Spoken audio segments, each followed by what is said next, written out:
বৃত্তে অন্তর্লিখিত সামান্তরিক কি, বর্গ না আয়তক্ষেত্র?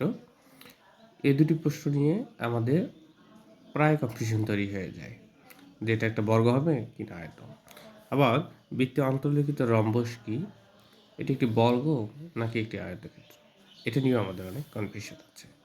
তো সংক্ষেপে যেটা বলি, বৃত্তে অন্তর্লিখিত সামান্তরিক, এটা এক কথায় উত্তর হবে আয়ত, এবং বৃত্তে অন্তর্লিখিত রম্বস, এটা এক কথায় উত্তর হবে বর্গ।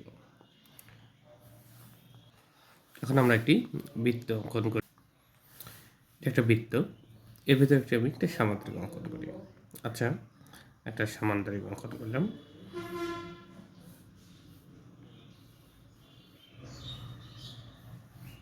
A B C D.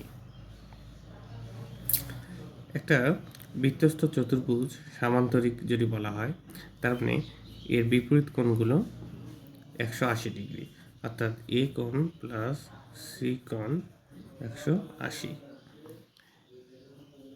এবং এ কোণ সমান হবে সি কোণ।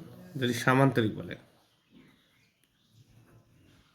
সামান্তরিক বলছে যেহেতু আমরা জানি সামান্তরিকের বিপরীত কোণগুলো সমান এবং বিপরীত কোণ দ্বয়ের যোগফল 180 ডিগ্রি।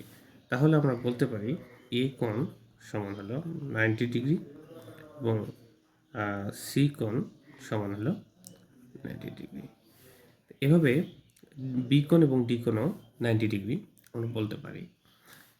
সুতরাং যদি আমরা এই দুটি কোণকে চিন্তা করি, তাহলে আমরা বি কোণ সমান 90 ডিগ্রি এবং ডি কোণ সমান সমান হলো 90 ডিগ্রি। তাহলে যার প্রত্যেকটি কোণ সমান সে একটি আয়ত। যদি নির্দিষ্ট করে দেয় যে একটি রম্বস, তাহলে রম্বস হতে গেলে এই চারটি বাহু সমান হতে হতো, সেক্ষেত্রে এটি একটি বর্গ হতো।